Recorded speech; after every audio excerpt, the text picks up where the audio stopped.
Идната недела ССМ на блокади УПОС во обид да го скрои договорот за повисоки плати. Во Министерството за финансии попладнево, синдикатот и надлежните ќе работат на документот со кој вработените во правосудството и управата во април и следните 2 години ќе добијат 8% покачена плата или вкупно 24%, како и сумата од законското зголемување на минималецот во тој период. Примерокот потоа треба да се достави до министерствата, синдикатите, председателите на судови, јавни обвинители и други.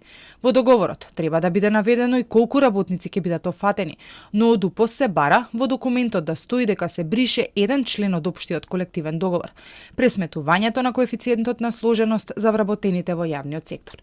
Доколку се биде како што треба, идната недела треба да се стави потпис на договореното.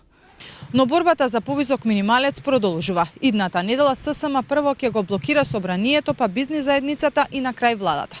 Ако и по ова нешто не се промени, следи генерален штрајк, а не се исклучува ниту можноста од уште еден поголем протест на синдикатите. ССМ бара минималната плата да порасне на 600 евра, а сите останати да се зголемат за најмалку 100 евра. Нивните барања ги темелат на тоа дека изминатиот период трошоците сериозно пораснаа, а примањата на граѓаните не можат да го следат трендот. Само за пример, за 2 години синдикалната минимална кошничка е зголемена за над 9000 денари, а минималната плата за нешто над 4000 денари. Според анализите, само Косово има пониска минимална плата од онаа која се исплаќа во земјава. Во меѓувреме, синдикатите поднесоа и предлог до пратениците за кратење на функционерските плати преку намалување на коефициентите и вметнување на минималецот како основа за пресметување на нивните примања. Инаку годинава, ако нема корекција на коефициентите, функционерските плати ќе скокнат за 200 до 250 евра.